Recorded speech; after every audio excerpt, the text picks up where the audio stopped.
Me Geek. So the question is that is getting the GPD Micro PC worth it? If you don't know, GPD Micro PC costs you $299.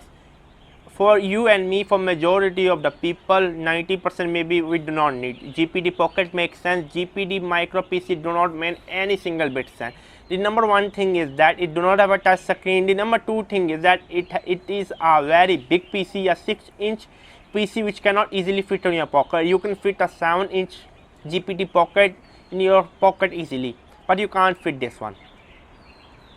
The main reason to buy a micro PC is not for writing novel, it's not for blogging. The main reason to just buy is that to run specific application on a specific industry. For example, if you work as a surveyor, you need to enter some kind of information in some kind of specific desktop application which do not have the Android app. Then I will say go and get a micro PC. If you work in a specific industry where you need some kind of desktop environment to navigate, then go and get a micro PC. For me, my main thing is using a keyboard for typing, which I definitely can't do with it, to be honest with you.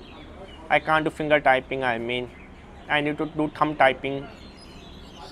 So yeah, for gaming it do not make sense, it do not have like a game pad built-in.